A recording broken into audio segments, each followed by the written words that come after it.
Hello बच्चों, question number 86 देखेंगे। कहता है the product P and Q in the following sequence of reaction. एक सीक्वेंस ऑफ रिएक्शन दे रखा है बच्चों, जिसके पहले स्टेप में देखिए हम बर्च रिडक्शन दे रखा है और दूसरे में बच्चों ओजोनलाइसिस किया गया है और वो भी डाईमिथाइल सल्फाइड दे रखा है, मतलब रिडक्टिव ओजोनलाइसिस। बहुत ही अच्छा सवाल है ये, ठीक है ना।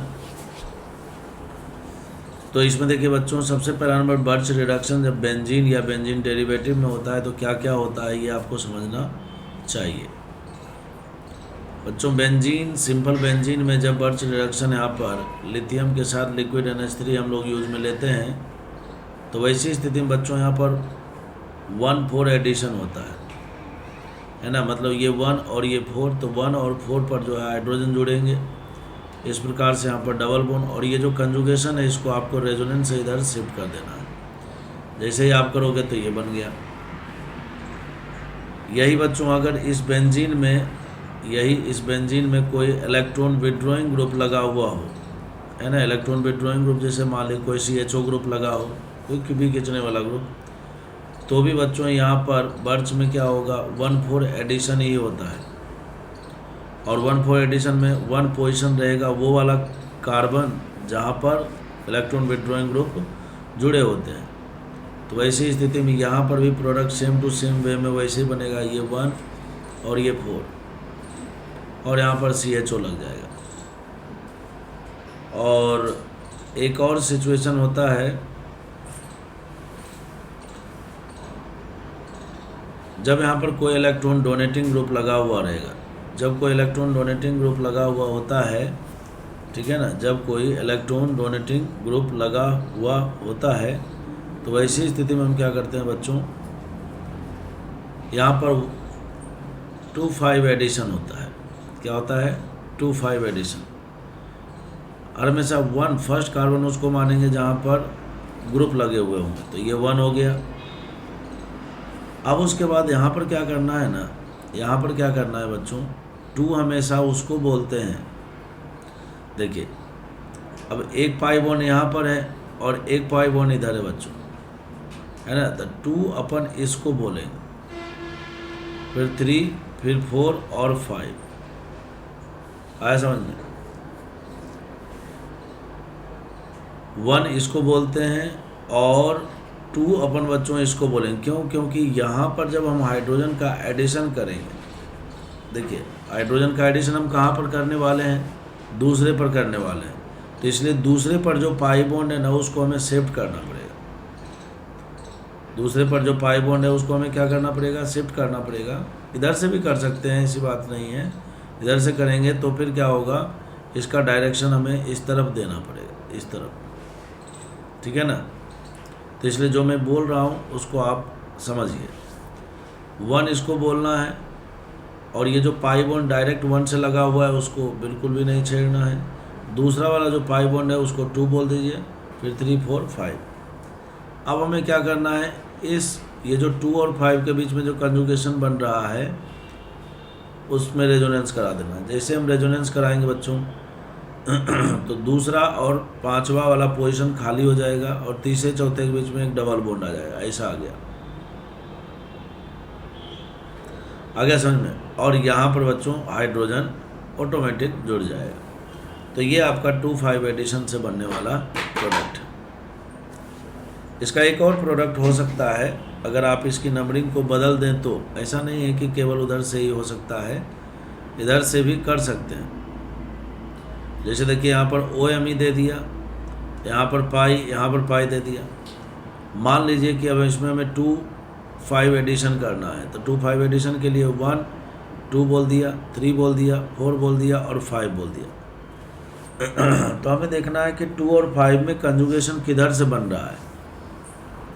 जैसे यहाँ पर 1 और 4 में कंजुगेशन किधर से बन रहा था बच्चों, इस वाले पार्ट में बन रहा था, तो इसलिए हमने रेजोनेंस इधर ही कराया। अब इसमें 2,5 में कंजुगेशन इधर बन रहा है, तो इसीलिए हमें रेजोनेंस इस तरफ कराना होगा। जैसे ऐसा हम रेजोनेंस कराएंगे तो देखिए क्या होगा, ये वाला पाई बॉन्ड तो एज इट इज़ मेंटेन्ड आ गया और ये OMe हो गया। यहाँ पर पाई बॉन्ड बन जाएगा और यहाँ पर बच्चों हाइड्रोजन शिफ्ट हो जाएगा, ठीक है ना। तो आप किसी को भी 2 बोल सकते हैं, बस रेजोनेंस वहाँ पर कराना है जहाँ पर कंजुगेशन बन रहा होगा। तो ये बेसिक बातें हो गई, ये मैंने कॉन्सेप्ट आपको समझा दिया जो इस क्वेश्चन में होने वाला है। अब हम आते हैं इस क्वेश्चन में। क्वेश्चन में बच्चों देखो यहाँ पर दिया हुआ है, ये डबल बॉन्ड OMe दिया हुआ है और यहाँ पर बच्चों CH3 दिया हुआ है और लिक्विड NH3 है, सोडियम के साथ लिक्विड NH3 है। अब आपको पता है कि रिडक्शन करना है, क्या करना है बच्चों, रिडक्शन करना है। तो यहाँ पर देखिए 2 ग्रुप लगे हुए हैं, है ना, 2 ग्रुप लगे हुए हैं, एक OMe और एक बच्चों CH3, दोनों इलेक्ट्रॉन डोनेटिंग ग्रुप है, बट ये +M ग्रुप है तो इसकी डोनेटिंग कैपेसिटी ज़्यादा है, तो इसीलिए यहाँ पर इसी को हम फॉलो करेंगे। तो इसको 1 मान लिया बच्चों। अब 2 किसको मानूं, 2 जिसको भी मन करे आप मान सकते हो, मैंने 2 इसको बोला है, 2 3 4 5, ठीक है ना। तो ऐसा करने से क्या होगा, ऐसा करने से 2 और 5 के बीच में बताया था अभी, ये 4 है ये 5 है, 2 और 5 के बीच में देखिए आप कंजुगेशन बन रहा होगा। तो वैसी स्थिति में 2 और 5 के बीच में हमें क्या करना है, रेजोनेंस करवा देना है। तो यहाँ पर रेजोनेंस कराएंगे, जैसे ही रेजोनेंस कराएंगे बच्चों तो यहाँ पर पाई बॉन्ड, एक पाई बॉन्ड यहाँ पर ऑलरेडी है, ये OMe हो गया और यहाँ पर मिथाइल हो गया, ये हमारा बन गया P प्रोडक्ट। ये मैंने आपको पहले अच्छे से समझा दिया था। अगर आप इसको 2 नहीं मानोगे, तो अगर आप इसको 2 मानोगे बच्चों तो भी हो सकता है, जैसे मैं आपको करके बताऊं, यहाँ पर OMe दे दिया, यहाँ पर जैसे ये इस प्रकार से है और यहाँ पर बच्चों नीचे CH3 है। मान लीजिए कि हमने नंबरिंग यहाँ से कर लिया 1 2 3 4 और 5, ठीक है ना। तो 2 और 5 के बीच में कंजुगेशन किधर से बन रहा है, 2 और 5 के बीच में कंजुगेशन इधर से बन रहा है, देखिए। तो ये इधर शिफ्ट कर देंगे हम इस प्रकार से, ऐसे, और ऐसा करने से क्या होगा, ऐसा करने से ये वाला पाई बॉन्ड मेंटेन रह जाएगा, यहाँ पर एक नया पाई बॉन्ड आ जाएगा OMe और यहाँ पर CH3। तो हम दोनों प्रकार से बना सकते हैं, दोनों सेम ही प्रोडक्ट है, ठीक है ना। तो ये तो हो गया हमारा P प्रोडक्ट। अब जब P प्रोडक्ट आ गया, जब P प्रोडक्ट आ गया तो अब हम Q प्रोडक्ट बनाएंगे। Q प्रोडक्ट में बच्चों हमें क्या करना है, ऑक्सीडेशन, है ना। और ऑक्सीडेशन का मतलब क्या होता है बच्चों, ऑक्सीडेशन का मतलब होता है लॉस ऑफ इलेक्ट्रॉन।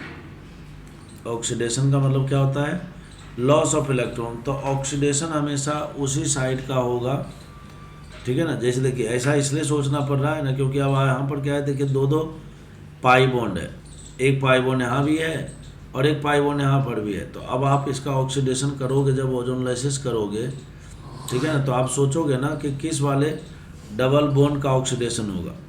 अच्छा एक बात और, ये जो हमारा P आया उससे एक बात तय हो गया, एक बात तय हो गया कि A और B आंसर नहीं होने वाले, आंसर या तो C होगा या तो D होगा, क्योंकि इसका देखिए पहला प्रोडक्ट दोनों में सेम है, ठीक है ना।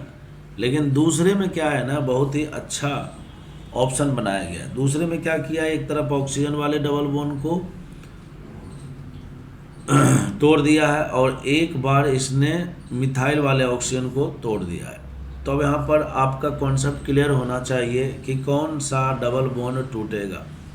तो इसको कैसे हम डिसाइड करेंगे, तो इसका तरीका है वही ऑक्सीडेशन का जो डेफिनेशन है।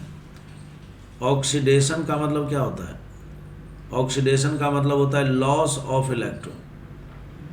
क्या होता है बच्चों, लॉस ऑफ इलेक्ट्रॉन।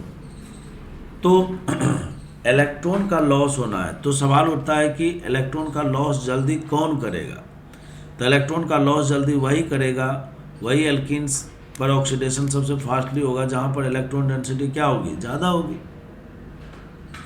बात समझ में आ रहा है क्या बच्चों। सोडियम है, सोडियम और एक क्लोरीन है, ठीक है ना, सोडियम है और क्लोरीन है। या फिर सोडियम और मैग्नीशियम की बात करें तो सोडियम एक इलेक्ट्रॉन लूज करता है तो उसको स्टेबिलिटी मिल जाती है तुरंत, और मैग्नीशियम 2 इलेक्ट्रॉन लूज करेगा तब उसको स्टेबिलिटी मिलेगी।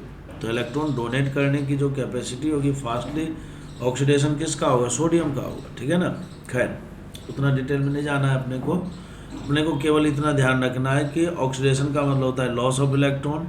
जब एक से ज़्यादा साइट में ऑक्सीडेशन की संभावना हो तो उसी साइट का हम ऑक्सीडेशन करते हैं जिसमें इलेक्ट्रॉन डेंसिटी ज़्यादा होती है। अब सवाल उठता है कि सर हमें कैसे पता लगेगा कि इसमें इलेक्ट्रॉन डेंसिटी ज़्यादा है। तो बच्चों देखिए इस वाले एल्कीन में यहाँ पर CH3 ग्रुप लगा हुआ है यानी कि +H हो रहा है, और इस वाले एल्कीन में बच्चों यहाँ पर देखिए OMe है, इसका मतलब ये रेजोनेंस करेगा तो +M कर रहा है ना। तो दो ग्रुप लगे हुए हैं तो एक +H कर रहा है, एक +M कर रहा है, एक +H कर रहा है, दूसरा +M कर रहा है। तो अब क्या करें है ना, एक +H कर रहा है, एक +M कर रहा है। तो किस वाले एल्कीन में इलेक्ट्रॉन डेंसिटी ज़्यादा है, तो बच्चों इस वाले एल्कीन में इलेक्ट्रॉन डेंसिटी क्या है, ज़्यादा है। अब चूंकि इस वाले एल्कीन में क्यों भाई +M ज़्यादा अच्छा डोनर होता है +H से, तो इस वाले एल्कीन में अगर इलेक्ट्रॉन डेंसिटी ज़्यादा है तो इसका मतलब ऑक्सीडेशन इसी का होना चाहिए। और उसके बाद ओजोनलाइसिस कैसे करते हैं आपको पता है। तो यहाँ से बच्चों इसको हम क्या करेंगे, तोड़ देंगे, और तोड़ करके चूँकि रिडक्टिव ओजोनलाइसिस करना है तो इसका मतलब हमें क्या करना चाहिए, हमें डबल बॉन्ड को तोड़ना चाहिए और फिर कार्बन पर C डबल बॉन्ड O लगा देना चाहिए। ये नीचे वाला जैसे है बच्चों वैसे का वैसे ही एज इट इज़ मेंटेन रह जाएगा डबल बॉन्ड, ये ऐसा ही हो जाएगा। और इस वाले कार्बन में बच्चों एक CH डबल बॉन्ड O इस तरह से एल्डिहाइड लगा देंगे, जैसा कि आप ऑप्शन नंबर D में देख रहे हैं। ऑप्शन नंबर C क्यों नहीं होगा, क्योंकि इसने देखिए OMe से जुड़े हुए एल्कीन का रिडक्शन ऑक्सीडेशन इसने किया ही नहीं। यहाँ पर क्या है, मिथाइल से जुड़ा हुआ जो एल्कीन है वो एज इट इज मेंटेन है और ऊपर वाले का ऑक्सीडेशन हो गया। तो ये इसका करेक्ट आंसर है, ठीक है ना। बहुत ही अच्छा सवाल था, एक ही क्वेश्चन में बहुत सारे कॉन्सेप्ट छुपे हुए थे। मुझे भी समझाने में बहुत अच्छा लगा इस क्वेश्चन को, क्योंकि एक ही क्वेश्चन से मैंने आपको बहुत सारी चीज़ें सिखाने का कोशिश किया। उम्मीद करता हूँ कि आपको भी बहुत अच्छा लगा होगा। आपको कैसा लगा इस क्वेश्चन का सॉल्यूशन कमेंट में ज़रूर बताइएगा आप अपना रिएक्शन।